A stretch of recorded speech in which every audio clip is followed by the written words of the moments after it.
We always wonder how this thing's going to start out, and that's me too. And we're going to be talking about snubs. There's like a lot of them, and we've been talking about them for a while now since me and Blair did our own snubbing, and we learned about some things, and I felt bad. Um, but it continues. I did see a bunch of stuff, a bunch of cool content going around on the app, on the Bird app, and there are people that feel a certain way. People were left off, and it just happens. A lot of this stuff is opinion based. A lot of this stuff is opinion based, and it's tough. It's tough for whoever is at the helm of it. Sometimes it's me, and sometimes it's somebody else. Sometimes it's a company. In this case, we're gonna start off shouting out. We're gonna start off shouting out my man Devin Horn. Timeout, Dev. The one and only cameraman, video guy. Mostly basketball, but delving into that football stuff, making sure that he takes care of business. One of the many great camera dudes out there. I do got a special guest though. I do got a special guest who definitely was not snubbed. I do got a special guest that definitely was not snubbed. I thought that I was gonna jump in to this thing real quick, but I'm gonna jump into something else because I know that he's limited on time. So I got to make sure that I show some love to an absolute high school legend out here, straight out of the U, and there are so many. So I know that keeps everybody guessing. Straight out of, y'all know what it is, from the Coach Mon's era, one of the many Mon stars, if you will. But I got one coming up that I'm so excited to talk to. One of my favorites, and there's so many to pick from the ones that put that thing up. But the one and only, and I know he's super busy doing media day stuff like that, making sure he's getting those interview stripes in. An absolute legend, a hybrid linebacker, running back, super athlete, also a hooper, and not one of them basketball players, not one of them football players that just thinks he can play basketball, but one of them football players that can actually like hoop a little bit. So none other than the one and only, one of my favorites from SAGU. Y'all know the deal. We're going to bring on my guy, Will Shaffer. Sit back. About 10 seconds. He's coming on the show.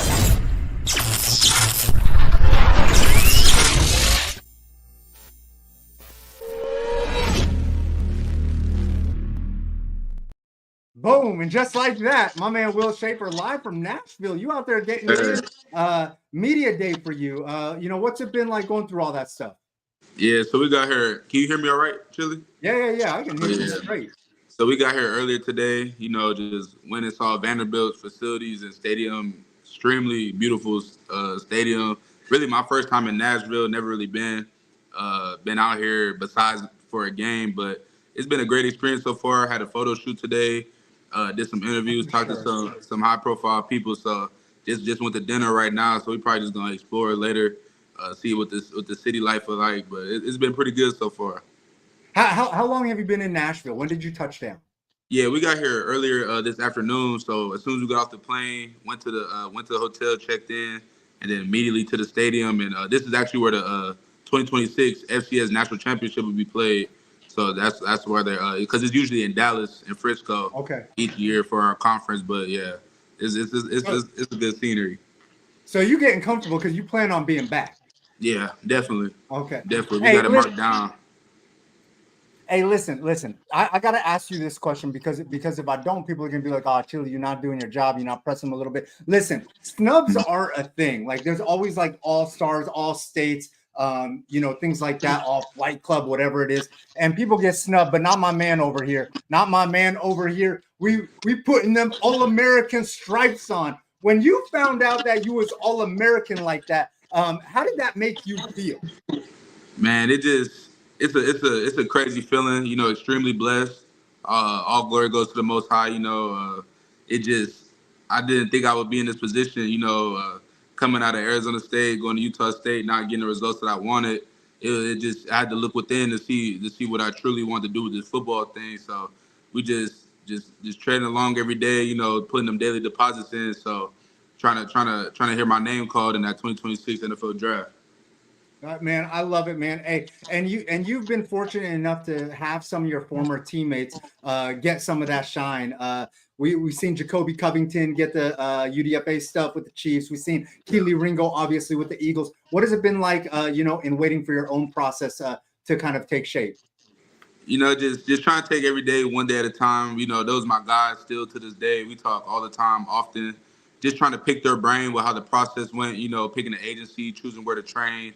What are some deals that your trainers may tell you, some of your strengths and weaknesses. Just try and gain as much knowledge as I can, because Keely now he's going into, I think, year 4 now, year 3, year Yeah. 4. I got him a Super Bowl. Jacoby signed. Got a lot of guys coming up, especially coming out this year and out of Arizona high school football. So the roots run deep, especially at the U. So just trying to take everything in that they give me, and just be as great as I can every day.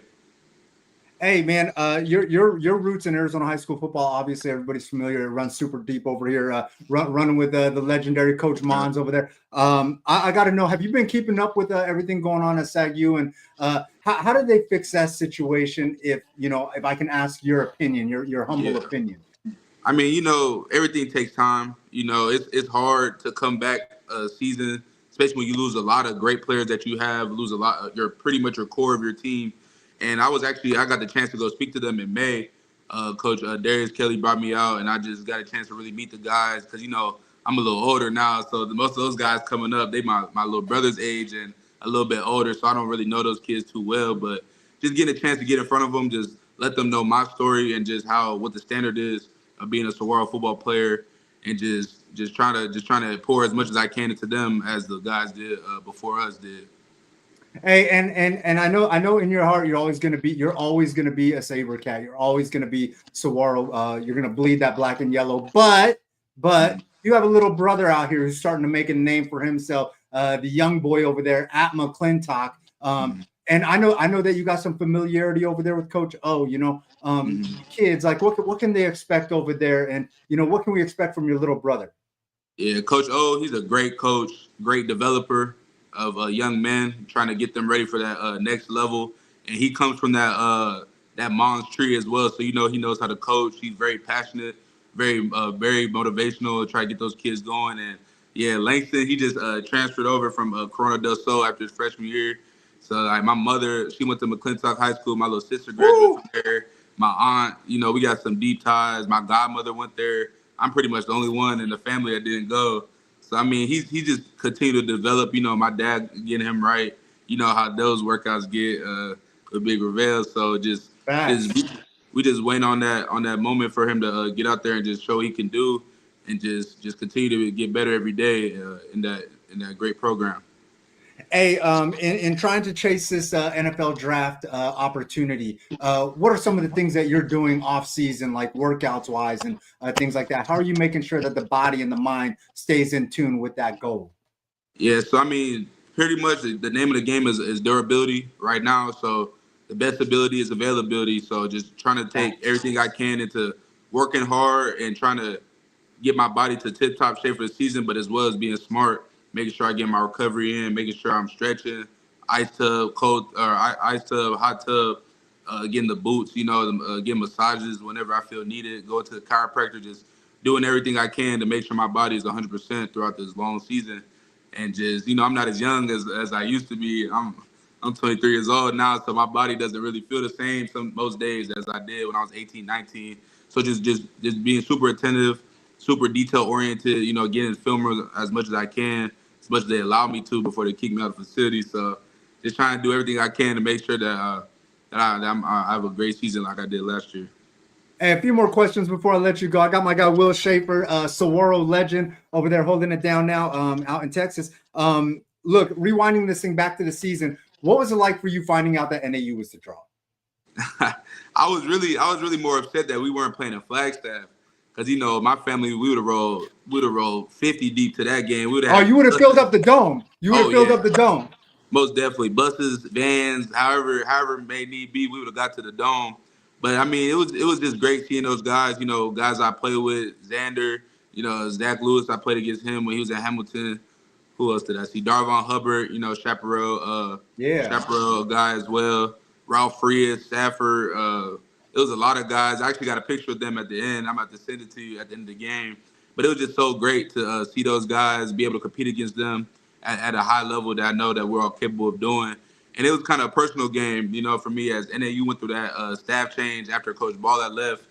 I wanted that offer a little bit, but they never got back to me. So I kind of took that game with a little chip on my shoulder. But it was great being able to have them come to Abilene. We had to get that goose egg 24-0. So it was, it was all good for us at the end. Hey, can you say on your football team, would you say that you were always one of the top like 3 to 5 hoopers on all the college football teams you've been on? Because you actually hoop. Yeah. I mean, we got some guys who are super athletic. The DBs, receivers, they take over athleticism. But confidently, I'll probably put myself top 5 no matter what team I was on. I always had that confidence in myself no matter what we're doing. Pickleball, table tennis, basketball, whatever it may be. I'm always. You ain't on that pickleball. You're not on that pickleball. Yeah, like I'm on that pickleball. Yeah, you got to ask about me. Man. That's all our coaches play at Abilene. They love it. So, I mean, yeah, we had a little intramural league, and we was playing against the frats and everything. We won the championship. So, I mean, it was pretty cool being able to go out there, get a good sweat in, get good cardio in, put some shots up, because, we the best athletes in the world. So, it was never a competition, really. All right. Hey, while you've been in Nashville, I know it's been a short time. I know you probably got another day or two out there. Have you had some of the hot chicken yet? Oh no, we haven't. We just went to Morgan Wallen's restaurant right now. Oh, okay. Yeah, it was pretty good. You got some Morgan Wallen? You bumping some Morgan? I'm not a big country guy myself. Oh, okay. Yeah. Hey, listen, I wasn't sure. Hey, he's got some smooth tracks, so I'm not gonna front. He's got some smooth tracks. Yeah, he's got some good music for sure. Hattie B's for the hot chicken. Mm-hmm. Let me know. Thank me later, but don't mention it. Okay. I got you. All right. Yes, sir. Hey, Will, I appreciate you carving out some time to hang out with your boy, chop it up. Hey, and any words for the youngsters, the ones that all feel like they deserve this offer, they feel like they were snubbed by this opportunity. Any words for those guys? I mean, my main thing really is just keep going. That's been really the 2 words that's been helping me get throughout my whole college career. Because like most people, it hasn't been smooth sailing. Having to go to 3 different colleges and just really find my way. But it's tough for the high school kids right now. I feel for them because guys like myself, COVID guys getting an extra year. With the portal guys, we really take up most of the space on a lot of guys' recruiting boards. So I'll probably just say grades definitely most important. Got to be a young man of character. Because before a lot of schools offer you, they're gonna ask your high school coach about you. They're gonna ask your science teacher, algebra teacher, how are you in class? What kind of student are you? What kind of grades do you get? You know what I'm saying? And as well as be as transparent as possible. If you get a nice D1 school coming to want to offer you or want to show a lot of interest, don't wait and see, maybe I could get this a little later down the line, or maybe I could try to finesse to them if I go to this camp. You know what I'm saying? Try to be as transparent as possible, because that's what coaches love. Show as much interest into them as they are to you, and just really just go out and produce. That's the name of the game, is production. And when you have those stats to back up a great GPA, great size, great length to you, it's hard to deny that. So just really for the young kids, just be relentless, be resilient, and just stay motivated as you can. Man, I love it. Hey, Will, I really appreciate you. And when you say Will Shaffer, you add All-American to that name. That's like the second part of the last name. Hey, Will, I appreciate you. I'm gonna catch up with you down the line during the season. We definitely got to chop it up and keep up with the progress. Cool? Yeah, definitely. Appreciate you as well, Chili. Thank you. Hey, you know the deal. I'll catch up with you later, Will. Yes, sir.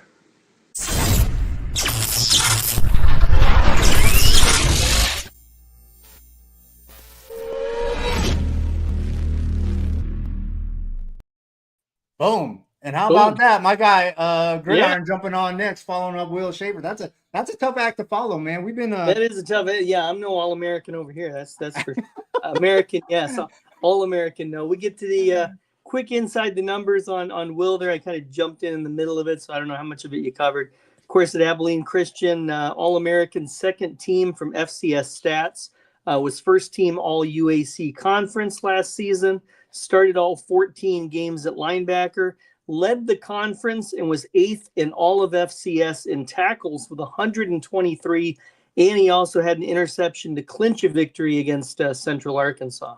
Yeah, hey, Kevin McCabe even jumping in, dropping the emojis, all American, the cactus, the heart, the flex, because Will was really like that, man. Like, and he'll tell you, I didn't really cover this in the interview, but off seasons, like I would see Will over at like LA Fitness when those still existed and stuff, and we'd get some hooping in, and he'd be on that bench press heavy with the 225, like no problem. And this was probably like his I want to say like his junior year, sophomore year, and just going at it like an absolute dog. So Will always been a junkyard dog like that. Made his way to ASU.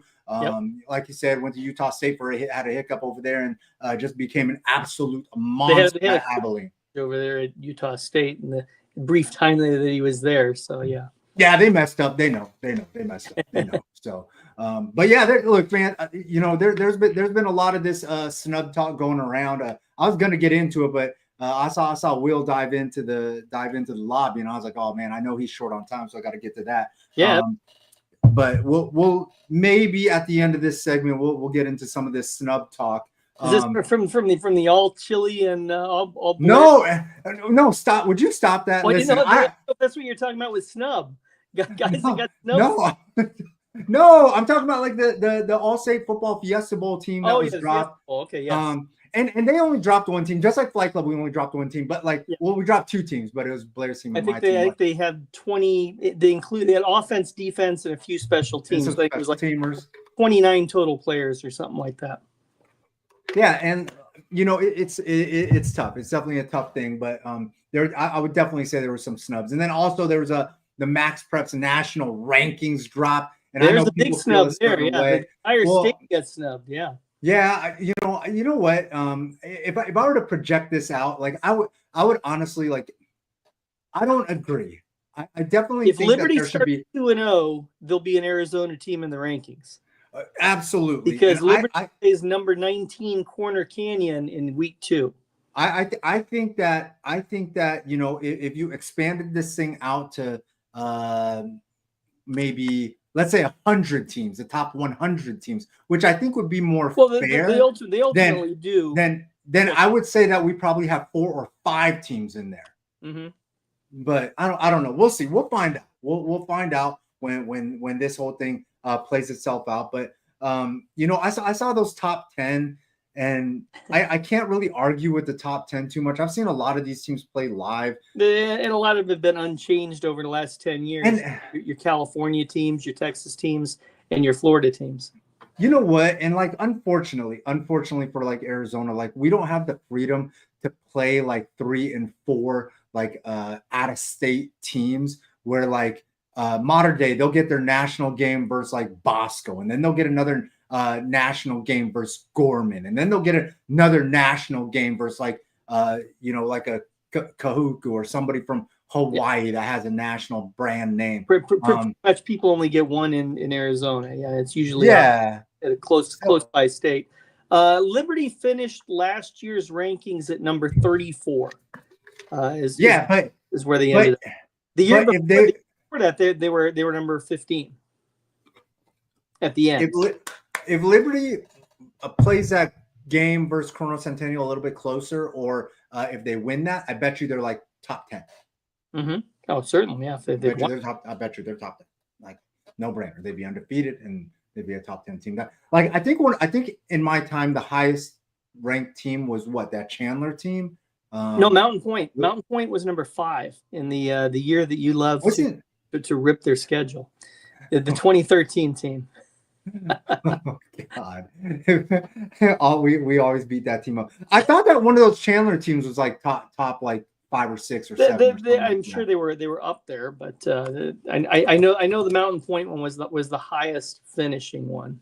I'm gonna look that up because I swear one of Keon Gray's championship teams was like top 5 or 6, and I almost want to say the pandemic year, which is so weird. But anyways, well, now the pandemic year they would have gotten a better ranking because remember the California teams didn't play in the fall, so there were no California teams in the rankings in the fall that year because they didn't play, so they played. What was the pandemic year? Let's look at this real quick. We have a national rankings here. I have national ranking 5 according to Max Preps 2020. Boom. 2020. Okay, so it was 5. So yeah, national. Boom. I was gonna say they only have their last 4 seasons here in the quick lookup, and in 2021 they were number 27. But this only went back to 21. I'd have to click on the individual year like you did, and there you go. So we've had 2 finish at 5. Yeah. And the Chandler one was like, I mean, it was it was the pandemic year, right? You said 2020. I know somebody's gonna kill me later because like so they were 8-0, and then they played 3 postseason games. So that was an 11-0 team. Did they play 11 or did they play 10? They played 11. Okay, they did play 11 because I didn't know if it was one of those deals where they lost a game during the season because their opponent couldn't healthfully make it. I'm sure they did. But no, I mean we had those during the season. So not everybody played 8 games that year. I remember Shaffer played 5 in the regular season that year. Yeah, I remember people didn't want to play like Saguaro or whatever that year. Yeah, remember, like everybody was like trying to move off their schedule. But anyways, then they magically get better the next week. Yeah, true facts. This is all absolute facts. But I mean, it's been a thing, and I'm gonna give Chandler all the credit in the world and stuff like that. But the people are mad about there's not enough Arizona teams on these Max Preps rankings, and a little bit rightfully so. I think that they should be. So there's that. But we do got something that we got to take care of. First order of business, right? Yeah. We got to make sure that we break down these schedules. We got to show some love to some of these schools. One of them being, I had some folks reach out to me like, "Oh my God, you're showing Peoria so much love. I can't believe 9-1. Y'all picked them to be the rivals got mad, huh?"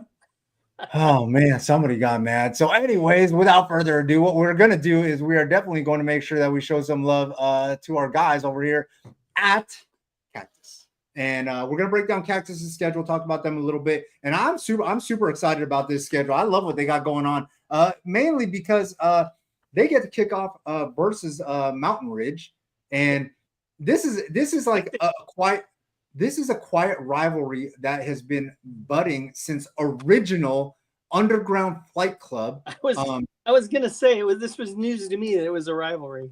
No, so let me tell you what happened. Underground Flight Club back during the pandemic time. The story can finally come out now. I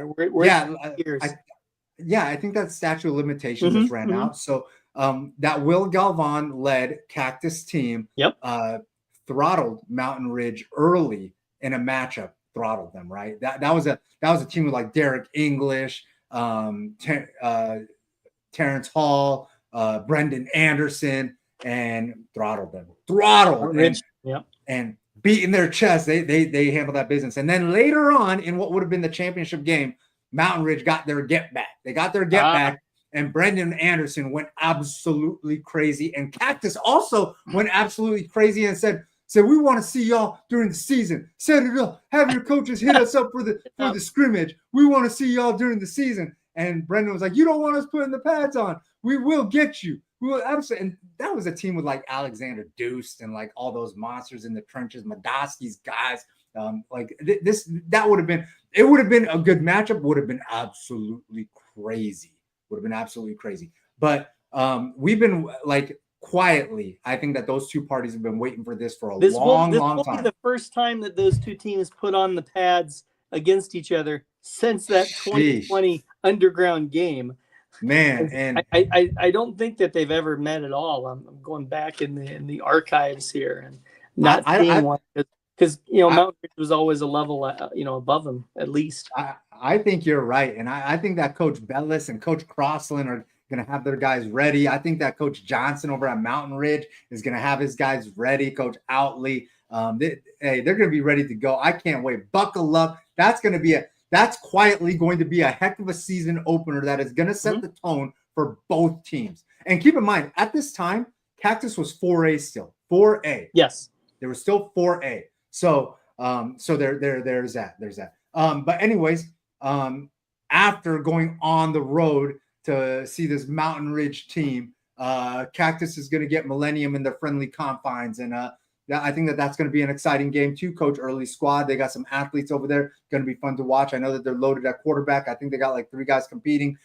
Should be cool. I know they're developing some athletes on the outside, so it should be an interesting matchup. After that, big matchup versus Horizon at home.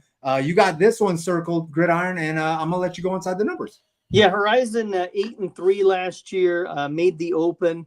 Of course, the 5A teams will not be in the Open this year, so this is one of the contending 5A teams. So if Cactus is going to kind of put their stamp out there that they are a contender again this year, that this is a big game toward it. The Huskies, of course, return running back Bodie Zamorano, who has 2,900 career rushing yards in his 3 seasons for Horizon.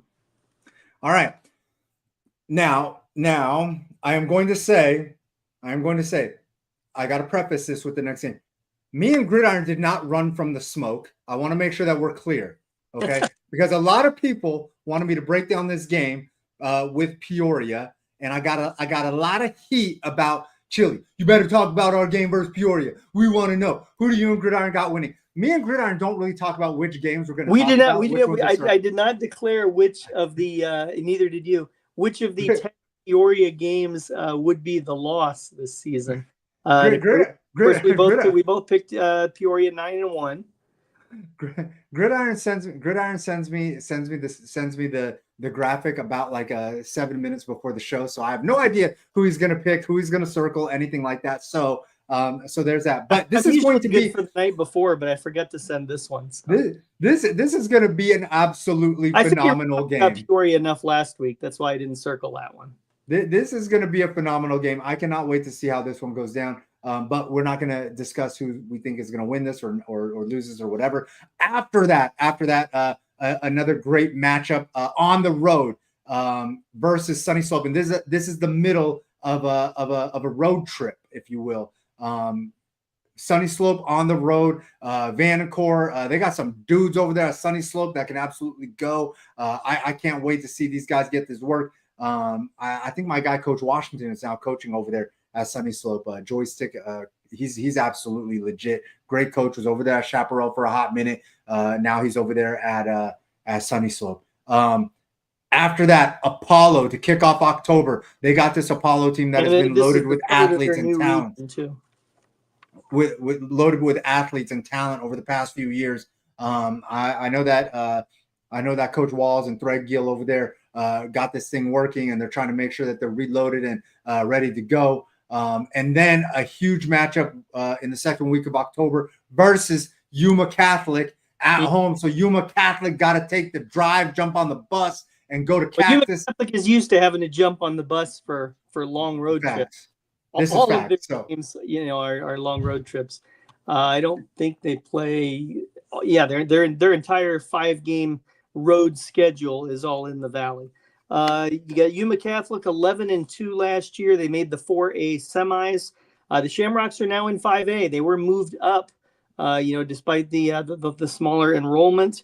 And they returned quarterback Nash Ott, who had 2,700 yards last season and 35 touchdown passes. I would have to say these are the 2 best teams in the region, going in. So this one likely settles the region, with 3 games to go after this.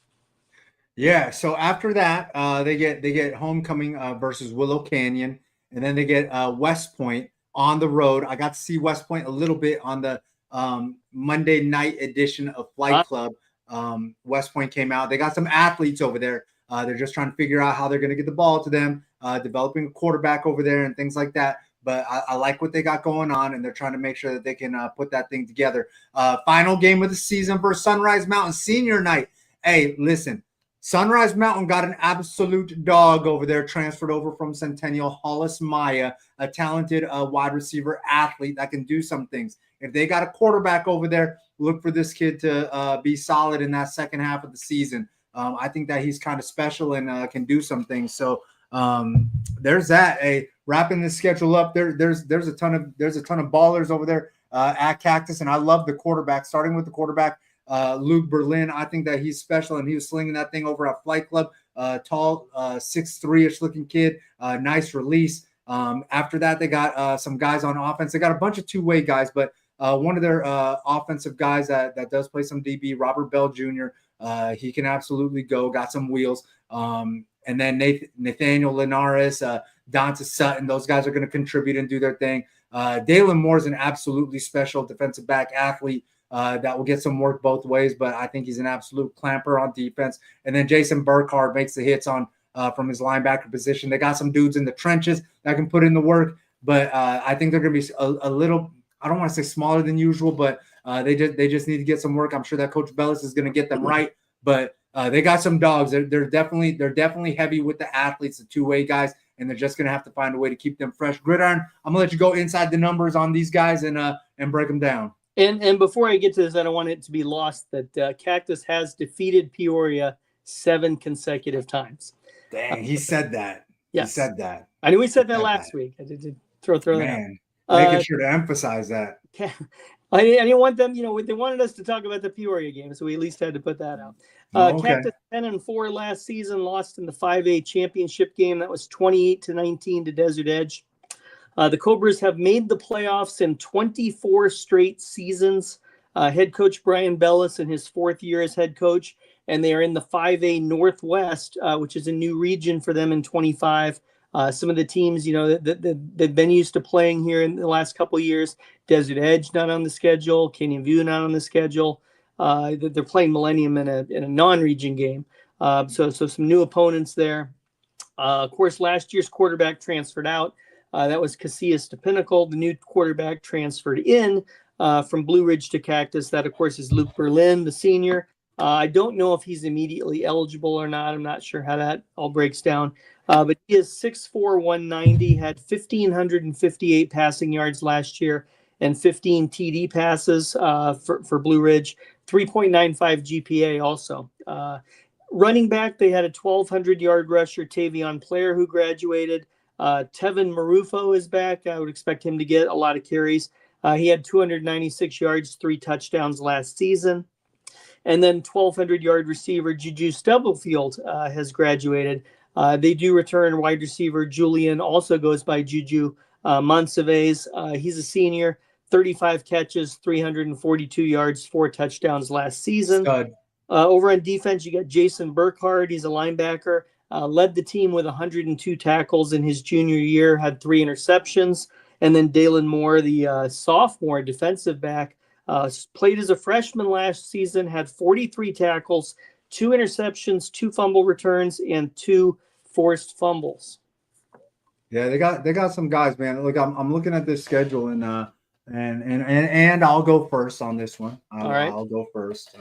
I'll put my prediction out there first. I can be convinced to make a minor change, but I'm optimistic. Are you going to take a loss off of or add a loss onto Peoria at the same time here? Whoa. You know, get a change theirs. Whoa. Hold on. What I will say is that's going to be a great game. I'm going to leave that at that. And then for the rest of this, I think that, look, I'm optimistic. I love what Coach Bellis and Coach Crossland do. And I think that Berlin really fits what Crossland wants. Both of these guys are amazing at how they handle the program, because Coach Bell is obviously the head coach, and he puts a lot of trust into Crossland to make sure that the offense is fully on point and running a great on all cylinders. And Bellis obviously handles the defense and makes sure that his defense is blue collar and not afraid to do some of the dirty work, if you will. Yep, not dirty the way they play. Mm-hmm. Not dirty plays, just the dirty work. So grinding is what I meant by that. Yeah. So I'm optimistic about this, and I think that they can put this thing together. And I do think that the schedule is somewhat favorable for them, if you will. I'm going to go ahead and take Cactus for 8 wins. 8 wins. I like this schedule for them. I'm not trying to put a second half target on their back, but I really think that it gets friendly the farther down you make it. I think that Yuma Catholic game will decide the region. Okay, that's fair. That's fair. I'm not mad at that. I'm not mad at that. Gridiron, what do you got for me? I'm gonna go a step down. I'm gonna go 7-3 on this one. Oh, okay, that's fair. That's fair. You got all those guys we talked about that they got to replace, and I don't know if they're going to have Berlin as the quarterback in week 1. So we'll kind of wait and see on this one. Oh, okay. Hold on. I think that they do have Berlin because Blue Ridge is kind of far. I don't know if you know where Blue Ridge is at. It's on the white. I didn't know there was. Okay. I didn't know there was a distance rule to where you don't have to sit, but I guess it's easier to file a hardship if your family moved, and I'm sure the family moved. He's not commuting from. Oh, you don't think they're commuting to Peoria? I mean, maybe he's jumping on the helicopter. Listen, man, if you're making a move like that, when's the last time somebody made a move like that and didn't win the appeal? Yeah, that's true. I mean, that you can think of. I want to say there was someone that left Coconino a few years ago, and I think he was immediately and started immediately at ALA Queen Creek. Yeah, we're talking about yes. The quarterback. Why can't I think of his name right now? Watson? Was it Enoch Watson? Yeah. So look, man, that's common sense. That's common sense. Listen, Mr. It wouldn't surprise me if he was eligible week 1, but we don't know, and so Mr. Dean, and I'm not talking about Kevin McCabe, Polanski. If y'all are watching, tuned in, and I know you're not, do the right thing. Get this kid eligible immediately. Because that would be absolutely absurd. They don't have hearings for that till like the week before the season starts. Luke might as well have transferred from Berlin, from actual Berlin. Oh, he'd be fine transferred from Berlin. Just have to learn language. My man deserves all 10. Listen, all the kids deserve all 10, but my man Luke deserves all 10 because he made his way from Blue Ridge, and that's absolutely insane. If he doesn't get it, I would be more than disappointed and mortified if he didn't get this opportunity. And with Berlin, Cactus did go 3-0 in pool play at Flight Club, so he threw some Flight Club numbers out there. It was the second year in a row that the Cobras went 3-0 in pool play.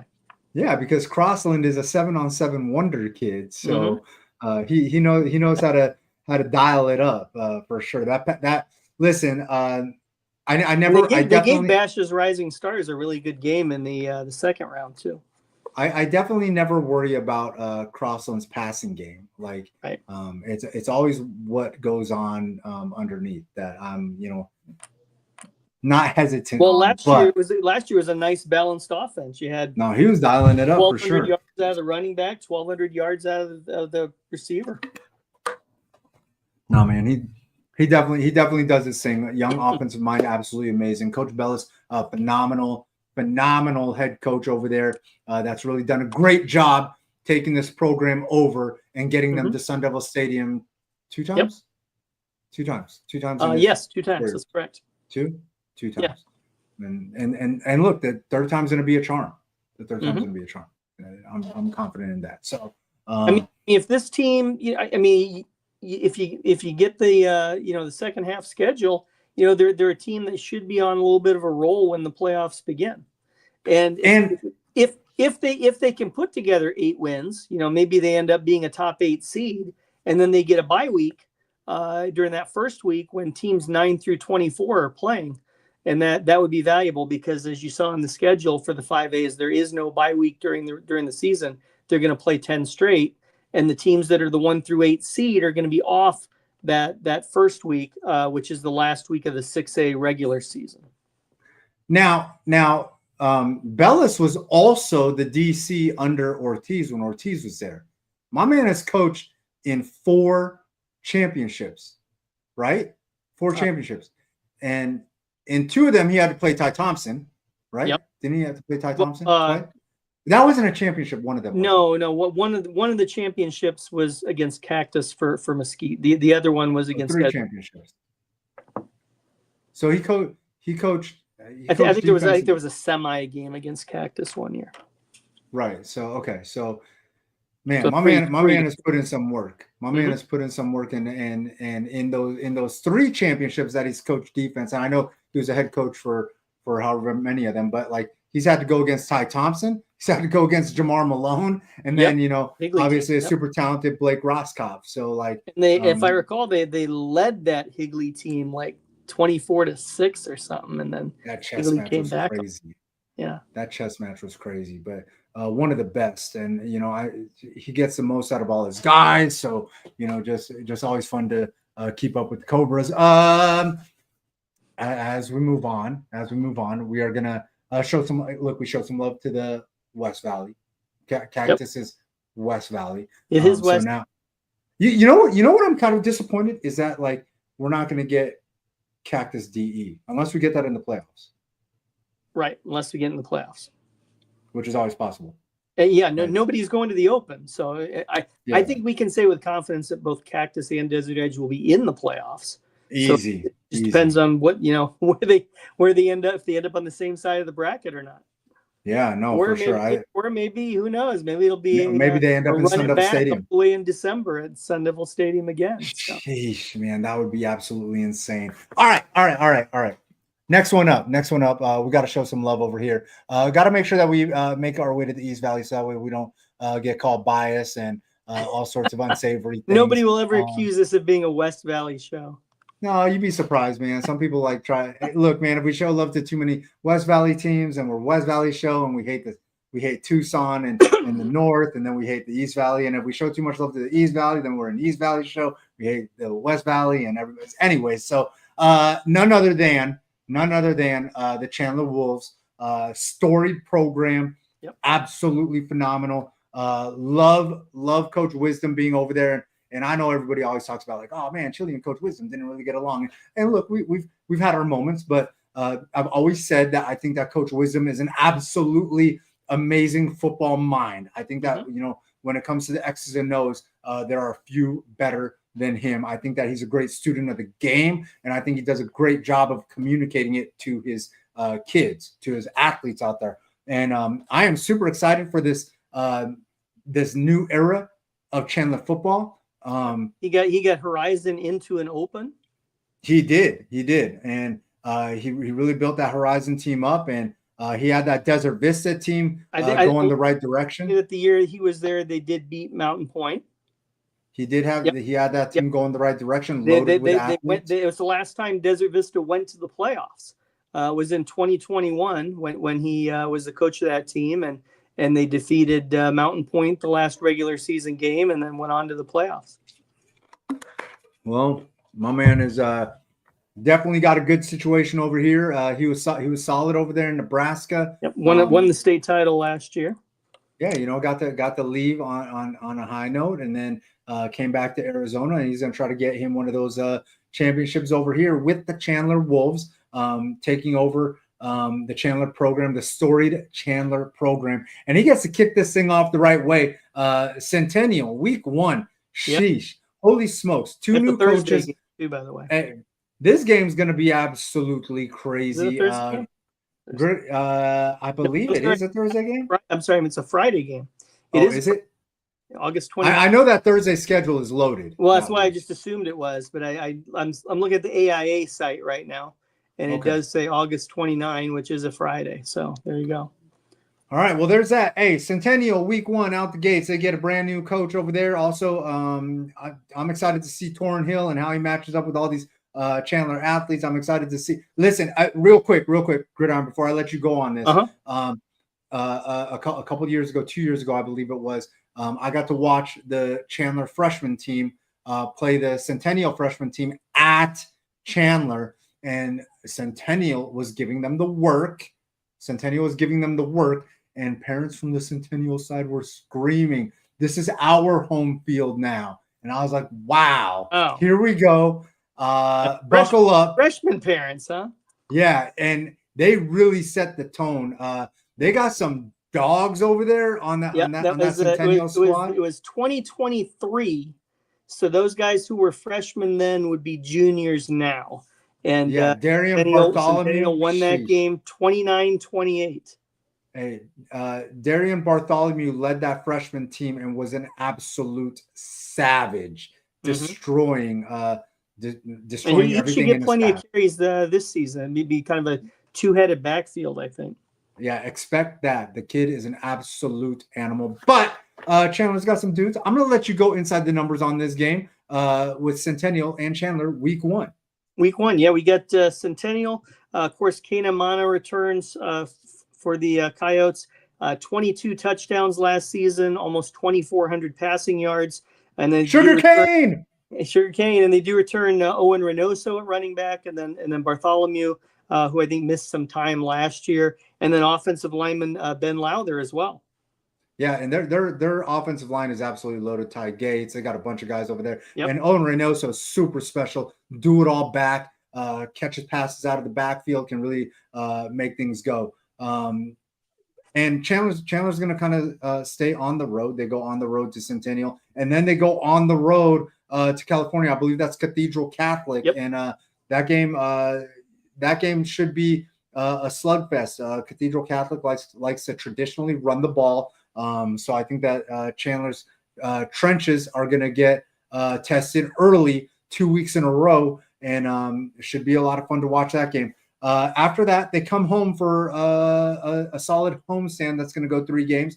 The first one up is going to be ALA Queen Creek, open contending ALA Queen Creek. After that, they get Williamsfield, one of the toughest teams. I believe this is going to be one of the toughest teams in the state. And then they get O'Connor. This is a tough first ALA 5 game has lost stretch. a lot in that team. They lost their top 10 tacklers on defense, so they're going to be a little bit of rebuild over there for the Patriots. Yeah, but they always. I know we always try to count them out. And no, you always try to count them out. You always try to count them out. You were the believer there the first year they moved up into the 6A, and yes, they always end up in the open. Yes. Yeah, remember how much hate me and Zach took when we were like, oh, ALA Queen Creek will be solid if they have a 6A schedule. Everybody's like, oh, no, they're going to be trash. They're going to get washed. They're going to get destroyed. They can't handle it. They're too small. They're not disciplined enough. They can't get it done. Blah, blah, blah, blah, blah. They only can compete against small time. And here we are, nonstop. And here we are. They made the move all the way from the 3A to the 6A and competing. Yeah, more than competing. Absolutely. And listen, I like – They were in the semifinals last year. Hey, and this Chandler team, man, like I said, those trenches to the wire last year.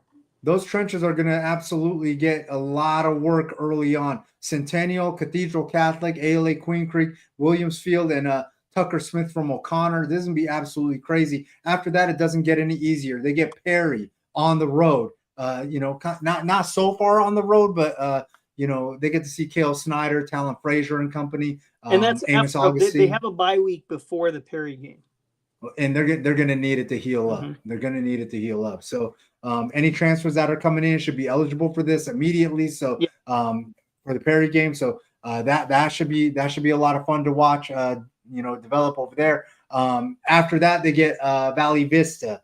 Valley Vista on at home. And then they're on the road for Cesar Chavez, who gave them some fits last year. Yep, in the season opener. Mm-hmm. We'll see if that home field advantage makes any difference. Only 5 teams in the region. The last 4 are the region games. The Perry game is actually a freedom game. And then Pinnacle, who has a boatload of quarterbacks over there. They got a lot of talented arms over there. They have a good one they had to replace again. Yeah, Wyatt Horton is out every year, don't they? Wyatt Horton is out and obviously going to Idaho State. And then they got a handful of quarterbacks over there that are super talented. I'm not sure which one's going to be starting this game, but after that, they get Hamilton at home. Coach Wisdom's going to get a taste of one of the biggest rivalries in the state, if not the biggest. The Jandro brothers, Marquise Richardson, Jack Scully should be the guy. And obviously Roy Oliver on offense. And then also one of my favorite running backs, Jacob Brown, man. This game should be absolutely crazy. Gridiron, I'll let you go inside the numbers on this matchup. Yep, we'll look at Hamilton. The Huskies won this game last season 56-14. Of course, you have the Landro twins, Bo a linebacker, Nico a safety. They had a combined 185 tackles last season and 19 tackles for loss. And, of course, both are Oklahoma commits. It'll be interesting too with 8 teams. if this, and remember Hamilton was number 8 last year, and Chandler, of course, did not make the Open. So it'll be interesting to see if this game is one where somebody needs to win to get in it. I'm not saying both teams. I'm saying maybe one team will be looking pretty solid for it, and the other one will need to win to crack that top 8. Man, this is oh man, I'm looking at this schedule.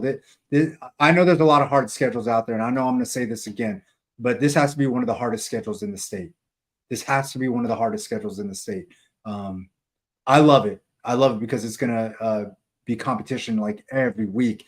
Shout out to Coach Wisdom. You recall the 2022 Chandler freshman team? Those would be guys that were freshmen. That graduate, the 2022 class? They would be the year 22. The 2022 season, and those guys would be seniors now. Because that team went undefeated, and they beat Hamilton 35-0. Yeah, you know who one of the quarterbacks was? It was Brody Veers. Oh, okay. That's true. He will not be playing a factor in the Chandler Hamilton game. No, he was an absolute dog. But Brody Veers was VA. He was an absolute dog over there, and he definitely will not be over there. He'll have his own business to take care of that night. Yeah, for the Bears. He was absolutely special. But yeah, man, look. Okay. Yes, I do remember. But look, shout out to Coach Wisdom. He's done a great job assembling his staff. He's got Coach Justin taking over his offense. He's got Coach Huber. He's tabbed Coach Huber to handle his defense. I got to start this thing off the way I start off most Chandler conversations. The best football playing athlete in the state, Jai Jones. Anytime that things start off over there, I think that, you're already going down the right road for success. You definitely have the right recipe for success because Jai Jones can impact the game on offense, defense, and special teams. So anytime that you have a player like that, I think that gives you an opportunity to win a lot of games. After that, he's got a quarterback that I'm absolutely falling in love with the more I watch him play. I watched him start his career at Saguaro. I watched him a little bit at Chandler battle to be number 1. And I watched him over at Flight Club, shameless plug, be an absolute guy. I watched him throw a pass, and before it was even completed, he had so much confidence in his receiver and the pass that he made. He knew it was a touchdown. He was already on the sideline by the time it was completed. It was like shooting the 3 and turning around to walk away. Huh? He hit them with the Steph Curry. I was like, no. And he's got this aura to him, an absolute aura on 100,000 trillion. So shout out to Will Mensel. He's got some guys that can protect him. They're loaded in the trenches. Blake Spears, a dog. Noah Swope, he's a captain. He's a dog. Sire Stewart is going to be an absolute monster. He's a dog and also a captain. Loaded with receivers besides Jai Jones. He's got Skylar Ormita who can make big catches. On the defensive line, he's got guys. Chandler's got some dudes over there to work with. They're loaded with Zimbrecki, Jones, Noble, Kiwi, who's also a captain. They got a linebacker athlete, Jaden Arnold. A pair of defensive backs that are studs. Amisi Juma, who is an absolute monster, committed to Arizona. Damir Reagan. Going to be an absolute problem. Another offensive weapon that I think gets a little bit overlooked. Might be one of the fastest kids on the team, Max Sprott. This kid can absolutely get the engine going, and it's almost electric and go. And then they got a kicker. When special teams is needed, they got a guy, Ryan Zima, that can. He's got the boot. David Douglas, Zay Hicks, Marshawn Payne, Chase Ochoa, some guys that I think we need to look out for. This Chandler team absolutely loaded. Love what Coach Wisdom has done. They just got back from camp. I know you're going to mention that. Gridiron, go ahead and take it away. Inside the numbers on the Chandler Wolves. Yep, Chandler Wolves. They were up at Round Valley for camp. Earlier last weekend, I guess. Chandler went 5-6 last season, made the 6A playoffs, lost 27-24 to Perry. The Wolves have made the playoffs 19 straight years. You have head coach Ty Wisdom, his first year, of course, with CHS, and they are in the 6A Fiesta, of course, a new region, 425, as they did a massive jumble with the 6A conference. You got quarterback Will Mensel. He's a junior, had 1,070 yards, 11 TDs last season, plus 5 rushing touchdowns in just 8 games. 6'3", 205, has 13 offers, including Arkansas, Boston College, Kansas, and Minnesota. Running backs, a little bit of an issue there. They got to find someone to fill that spot because no returning running back had more than 125 yards last season. So we'll get to wide receiver. You got Jai Jones, the junior, 29 catches, 308 yards, and a touchdown, 6'2", 175. He did that in just 6 games after transferring from Corona del Sol. Has 19 offers, including ASU, where, of course, he was a golden ticket recipient, Cal, Indiana, and Missouri. He played offense last year, but obviously the plans are for him to be a 2-way player, maybe a 3-way player in 25. And then wide receiver Skylar Ormida, who made some great plays during Flight Club. He's a senior, 24 catches, 255 yards, and 4 TDs. Over on the defense, you have linebacker Iona Kupu. He's a junior, led the team with 101 tackles, 2 fumble recoveries, and an interception. Jaime Kiwi, the defensive tackle, 24 tackles and 2 sacks. And then safety Hamisi Juma, the Arizona commit. He can also play wide receiver, 6'4", 195. And look, if there's some younger sophomores that make the team, Chandler's freshman team went 8-1 last year.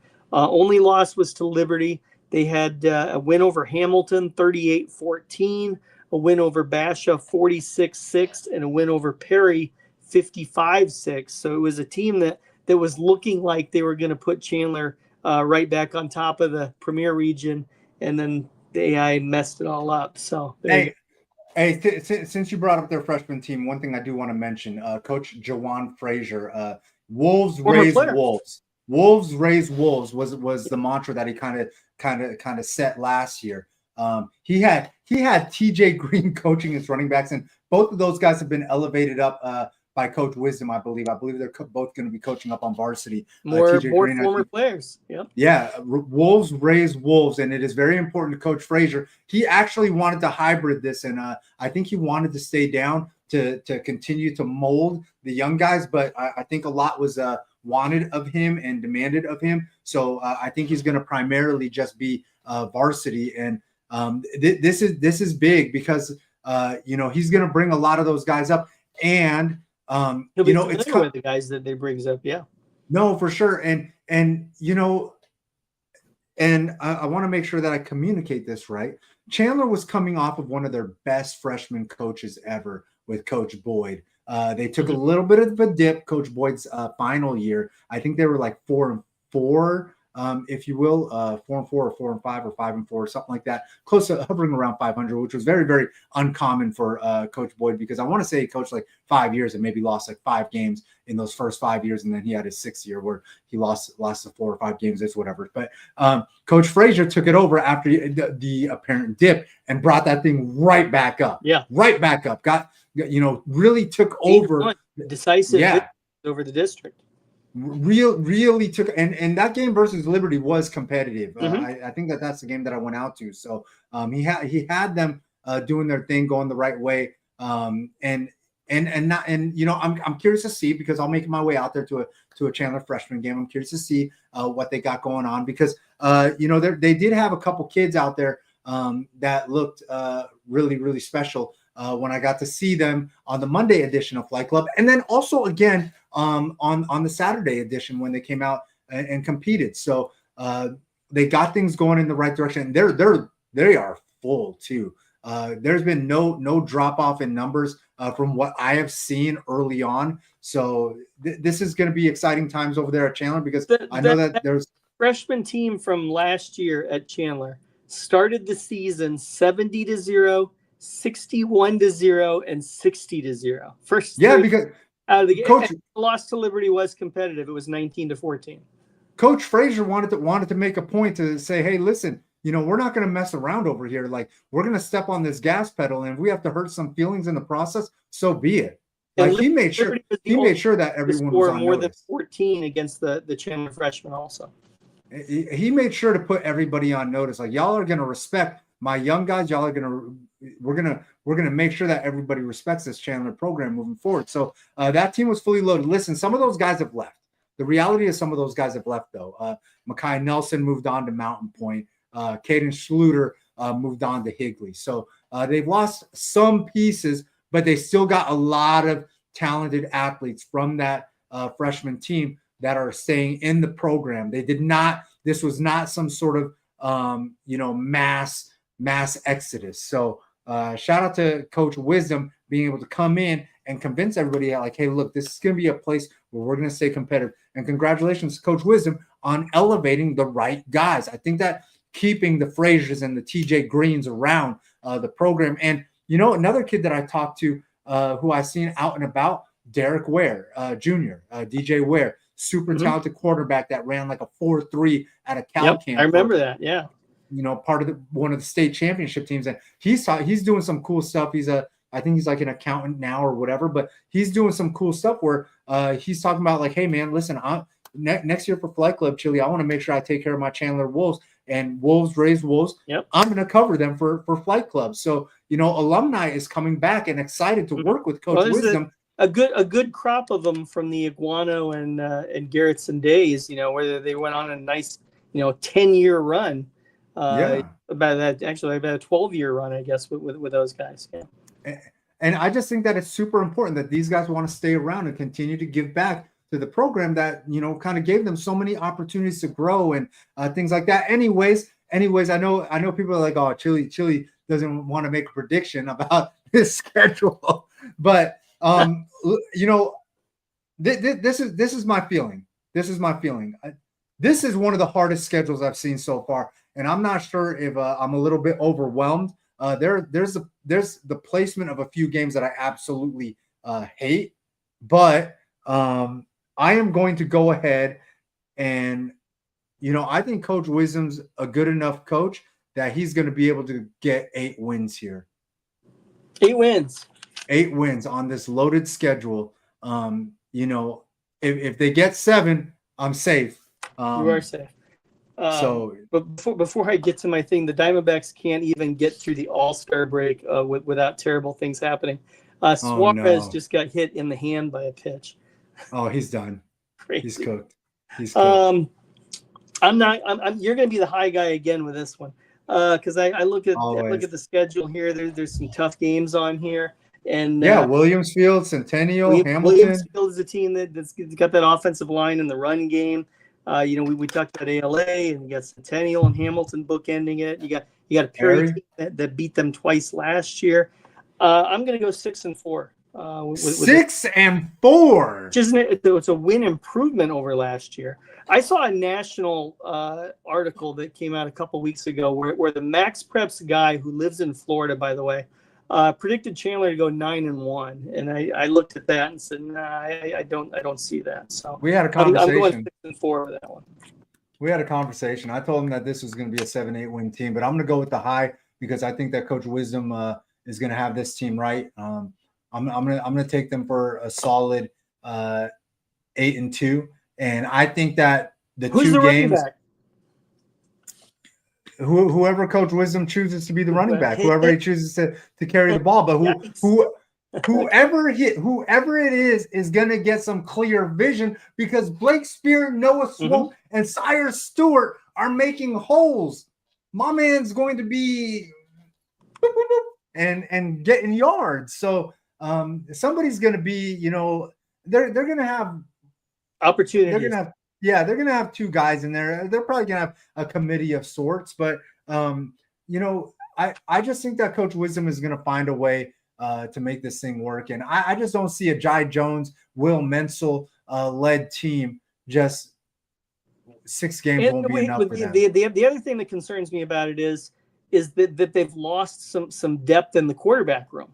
And so that's okay. Mental life.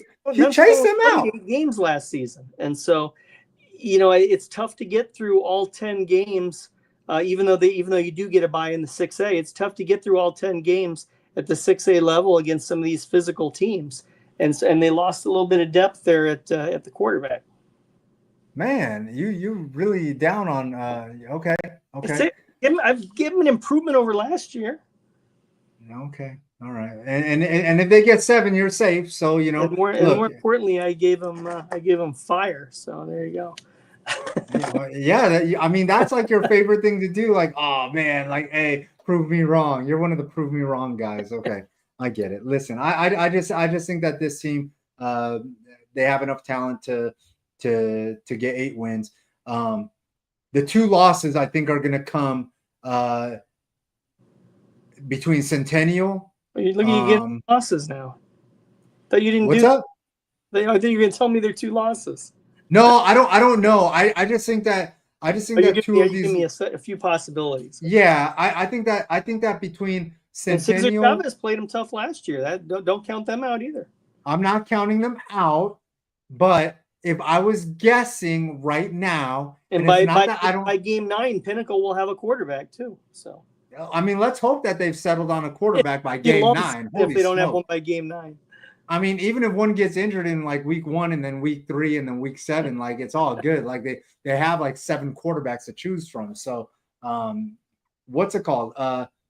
If I were to guess right now, just based on not knowing how the transfer situation pans out for some teams, I think 2 potential losses come from these 4 games, and it's Centennial, Perry, Williamsfield, and Hamilton. Those are the games that I think are the potential losses. And the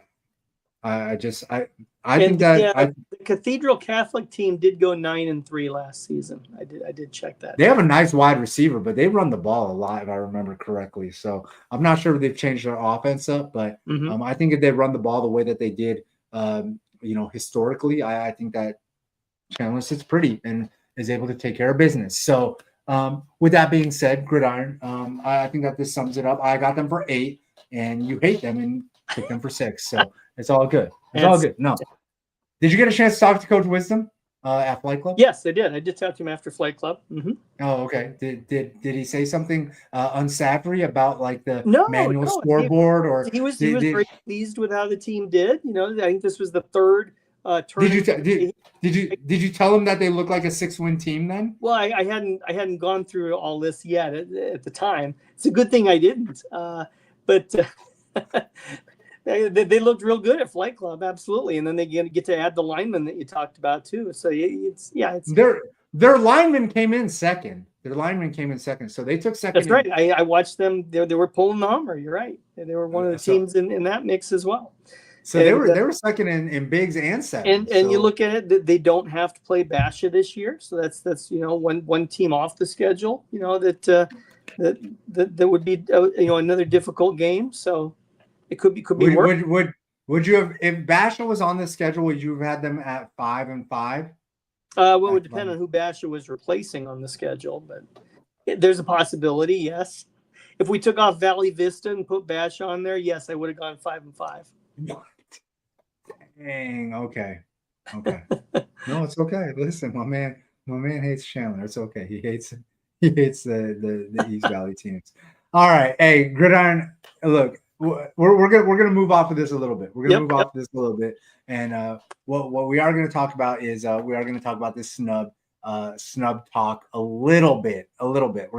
We're gonna get into this. I gotta see if I can find this Fiesta Bowl team here. Well, I'm about to bring it up for you. I'm gonna see it really tiny. So, okay. I don't want you to have to strain, but let's talk about this team real quick. I've already found it, so I'm good. I'll have it on my screen here. You're good. Okay. So offensively on this Fiesta Bowl team, it's loaded.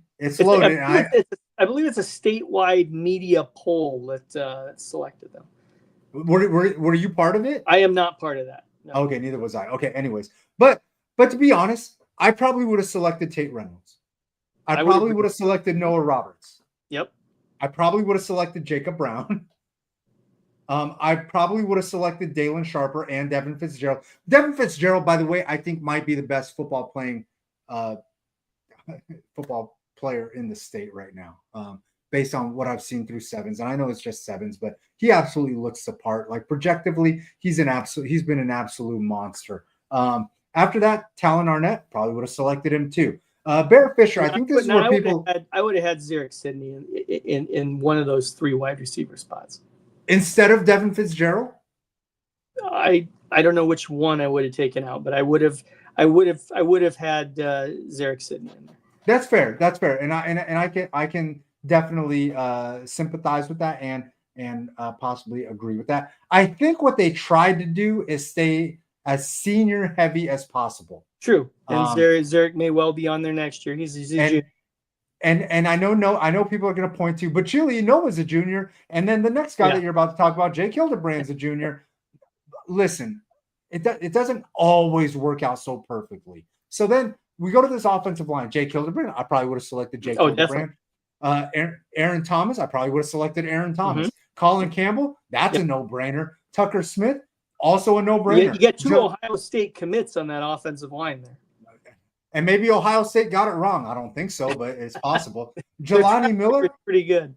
Jelani Miller, an absolute dog. I can't go against that one. And then utility player Camden Siegel. This is also one of those situations where I think that, between Camden Siegel and one of those receivers, you could have said, "Hey, we could have put a Zarek Sidney in here. We're going to put." And Siegel's kind of a wide receiver and tight end, so he kind of fits the flex part.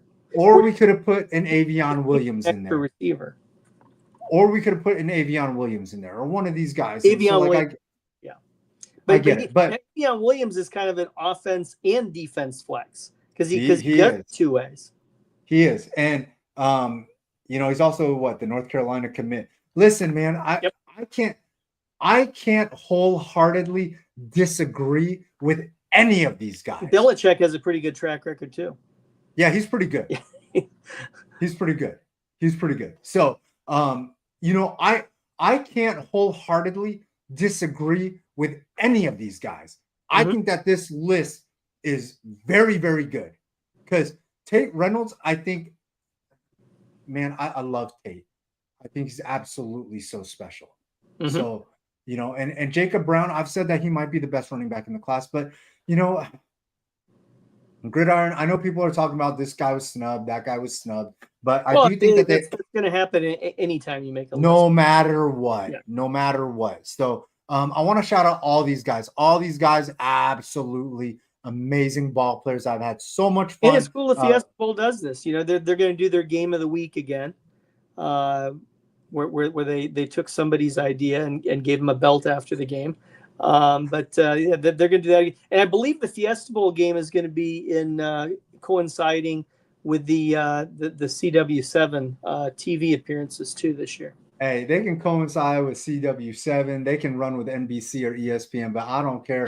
There is no way under God's hot sun that whatever belt they give away is going to be as cool or as legit as the Fight Club belt. So whatever paper mache Target belt they want to grab and give to the kids, that's cool. But if they want to come and holler at somebody to get a real trophy, something real to present, something real to give the kids that's got a little bit of weight and durability and do this thing the right way, that would be cool. Like a gold jacket, like a gold Fiesta Bowl jacket. Holler at your boy, Fiesta Bowl. I got you. I think that would be like super winning legit. The Masters, putting it on him after the event. Put it on the MVP. Put it on the MVP. Let's make this thing go. Let's do this thing the right way, do right by the kids, and make sure that they get every cool opportunity on the planet. Anyways, I'm low key half joking on it, but if they want, I'll make this thing work. Anyways, as we move forward, let's talk about this defense. Man, I've said from the beginning, Pat St. John might be one of the best defensive linemen that I've seen. Jake Jones from Campo Verde, Pat St. John from Liberty. Jake Jones from Campo Verde, an absolute dog. Anatoni Tahi from Basha. Sine Tenge, hopefully I'm pronouncing that name right, from Westwood, the Arizona State commit, can't be mad at that. Hudson Dunn from Liberty, Eli Kramer Cronin from Basha, Bojan Dro from Hamilton, Bastian Vanden Bosch from Brophy, Desert Edges Cameron Hamill, Liberty Zethus, the Arizona State commit, Mason Lewis from Basha is an absolute dog. Nico Jandro, Both defensive Jandro. back, both Jandros from Hamilton. Look, all these guys, absolute monsters. Somebody like Tyler Bernstein, did he deserve to be on this list? Probably. I probably would have put him on. I probably would have tried to find a way to get him on. What probably hurt Bernstein was only getting to play half the season last year. Absolutely. Granted, he got to play a few extra games because Liberty, won the title again, so you get 3 extra games that way. And he's an absolute terror, terror. So, I absolutely would have found a way to get him on this list and make sure that he had an opportunity. There's no defensive flex. No, there isn't. An offensive flex. No, and I think that's super shady, but it's all good. I think that's super shady, but it's all good. Like, listen, and I love that the Fiesta Bowl did this. These teams were take the field against each other. It would be 12 against 11. Yeah, I know. How hateful is that, right? Like, it is what it is. Though. The whack days of the Fiesta Bowl. They love the offense. I mean, was somebody like Hamisi Juma done bad? Was somebody like Rico Blasingame done bad? Yes, absolutely. I think so. Think so. Those guys definitely deserve to hear their names called on something like this. Somebody like Donovan Dixon. Somebody like I know that I'm gonna get super trolled on this. Somebody like a Marcel Jones. Like I just think that some of these guys just deserve an opportunity to be considered for stuff like this. I wish we're limiting this to the preseason best of the best. I mean, they're only picking at the quarterback spot. They're only picking one guy. One. They didn't pick a second team and a third team and a fourth team like you see a lot of national AP preseason All-American team kind of thing where they do go multiple teams. No, I just think that they and just because some guys are on here now, if you did an end of the season 2025 all-state team, you'd probably see some different guys for one reason or another. It would look 100% different. It would look not 100%, but it would look maybe like 30-40% different. Yeah, maybe. And I just think that people need. And we're not covering it, but they also did a flag football team as well. They did do a flag football team, but I'm not going to put my man Gridiron through that because I know that my man Gridiron doesn't really touch the flag football stuff, but he can be convinced to with a proper amount of retweets next year to cover girls flag football. But that being said, Castile had one get an offer today to Benedictine College in Mesa. Yes. I'm not. You know more than I do with some of this stuff, so I definitely think that. Listen, there's no mystery about it. Girls flag football is definitely becoming a thing, and I think that I think that we are well on our way to seeing the money that is given to like the Power 4 opportunities. I think we're going to start seeing some of that come the girls' way sometime sooner or later. One thing that I am going to finish this off with, since they did do the thing, so we might as well show the love that way, is the Fiesta Bowl did do special teams. So I want to make sure that we give them some love too. On that special teams, they have place kicker from Basha, Mikey Barth, absolute stud. Long snapper Colton Dermer from O'Connor, absolute stud also. Riley Carson, who's been super active this offseason from Micah Mountain. I thought that was cool to see. And no surprise here, Ryder Noche, an absolute dynamo when it comes to kick and punt return, an absolute dog. I love watching him work. Look, he's made his appearance over here, and I think that this is solid. Were there some other kickers that might have belonged? Who I love? I love that kicker from Mountain Point. I think that he's solid. I just can't remember his name off the top of my head. Some summer clips with him hitting some long ones. But he's an absolute dude. I'm looking for his name right now, and it's left me. But he's an absolute dude, and I think that he's gonna have plenty of opportunities. But yeah, this is a solid list, man. I mean, look. They didn't create a lot of opportunities. They definitely didn't create a lot of opportunities, but the ones that were created, and it's tough for me to disagree with any of them. Those are all solid picks. There's two linemen over there at Williams Field Malachi Joyner. Yeah, Francisco Orduno, an absolute beast of a kicker. Malachi Joyner from Williams Field. I definitely think that he deserved to be on this list. I'm trying to think like who he made 10 field goals last season. Justice Brathwaite, Francisco Orduno, including a 60-yarder. Yeah, I'm telling you, my man's got the golden boot. My man can definitely kick that thing. Justice Brathwaite isn't on this list, and you commit, yeah. And I feel like he was absolutely snubbed. But can I disagree with what Mason Lewis has done? He's been absolutely amazing. Zeth Thews, absolutely amazing. Cameron Hamill, absolutely amazing. Nico Jandro, absolutely. It's so tough. Like this is tough. This is elite of elite. And if you didn't make it, feel snubbed and prove it on the field in the fall. Yep. Prove it on the field in the fall. So like the guys will feel. Yeah, you know the deal. You know how this whole thing works. Hey, Gridiron, I always appreciate you. Men lie, women lie, the numbers don't. Gridiron, the inside the numbers guy, the official numbers guy of Flight Club, always holding us down, manual scoreboard, all that good stuff. Gridiron, next week, two more schedules? Two more schedules. Okay. How many more weeks of schedules do we got? We're 5 weeks away from previewing the first week for the small schools. Sheesh, and Gridiron doesn't really touch the small schools very often. So. August 19. That episode. All right, Gridiron. Hey, I appreciate you so much. How hot is it over there? Is it still super cooking? Is it still? No, it's a little bit down. We could get some monsoon activity Wednesday or Thursday. Okay. All right. Well, y'all try to stay cool out there. Literally, try to stay cool. Drink lots of water. It's not bad over here. It's like 80s, so we're living in different like weather zones. So yeah, no, it's really nice. And then when you get closer to the water, it gets a lot cooler. I know that you guys are in like a desert, but it is what it is. Anyways, Gridiron, I'm gonna catch up with you next week. The only water we got over here. The official JCFC Flight Club ice shaker bottle. So there aren't too many of those out there. So if you got one, you're super lucky. Gridiron, I'm gonna catch up with you next week for sure. And I can't wait. All right. Yep.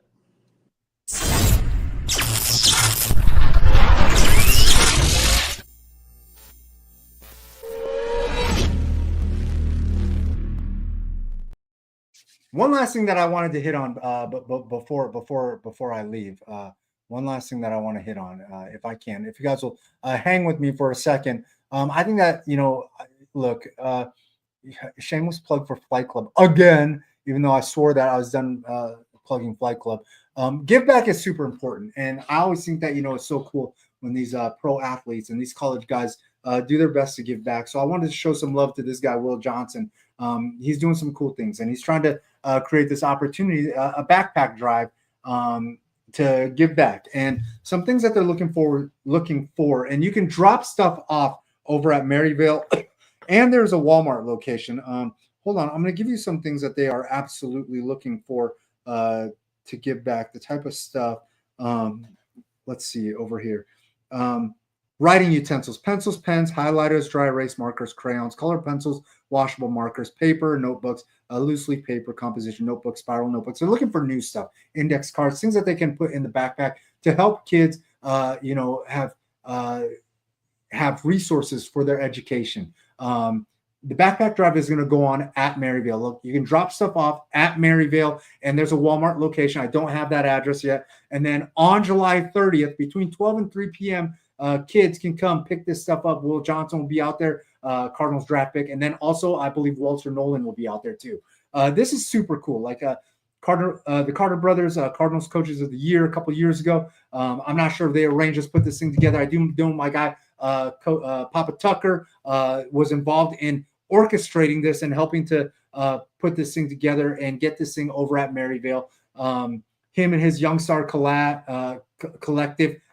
He's part of the Sound Mind, Sound Body team. They got a sevens program in Michigan, which I believe Will Johnson was a part of or supported. They got a couple other sponsors like Canes and things like that. Flight Club definitely would have been a part of it. One thing I will say is your boy Chili, I'm definitely going to start this thing off, and I will definitely come out, donate a backpack. Brand new. Things got to be brand new. They don't want the used stuff. Your boy Chili, I am going to donate a backpack out there. Shout out to my folks over there at Hex Brand, helping to collaborate with me on this. I'm gonna probably donate a couple of them. So I just want to make sure that give backs are supported, and just shout out to Will Johnson coming in trying to make an impact. He's gonna probably be here for a while. Super talented ball player from Michigan. So look, man, shout out to him, and let's try to support. I know I'm sure people are gonna go out there, try to grab the picture, grab the interview opportunity then. But if you grab the interview from my media folks, if you go grab the interview opportunity on July 30th, when the drive is done, you will have defeated the purpose of everything. So if you're going to do it, reach out earlier. So that way you can help push and support and things like that. And then go grab the interview opportunity, the pictures, and all the cool flexes that you guys are going to do. Other than that, I just want to make sure that everybody tries to support, do the right thing, make sure that you show love to the kids whenever you get a chance. It's always difficult. Look, it's hard being a kid. It's hard being a kid, and it's hard being a kid in one of the tougher communities. So just make sure that you guys try to support as much as possible. Look, you don't want to step on Maryvale's campus. It's all good. They have a Walmart location that you can drop stuff off at. All right. You want to go get some school supplies on July 30th, you're going to have to go to Maryvale's campus, pick them up. Coaches, take your kids there. Or I know you can't take your kids there because there's some weird rules, but make sure that your kids get there somehow, get some school supplies, and get up out of there or whatever. Do what you got to do, but make sure that your kids have the opportunity to get some cool stuff to help further their education, give them the resources that they need. Other than that, your boy Chili, I'm going to make my way out of here because I got to get some food. And I'm going to get Will Shaffer on that pickleball court, and I'm going to see how good he really is. But I'm probably not going to do singles. Your boy Chili, I'm going to make my way out of here. Forks Up Forever. Instagram, Twitter, Snapchat, at Just Chili. Just Chili TV on YouTube and TikTok. I haven't really put much stuff on TikTok, but make sure that you guys support some likes, some conversational stuff. Let's talk about things. If I need to grab the interview from somebody, let me know. And again, shout out to my guy, Will Shaffer, All-American, joined the show. Your boy Chili, I'm out of here. Y'all know the deal.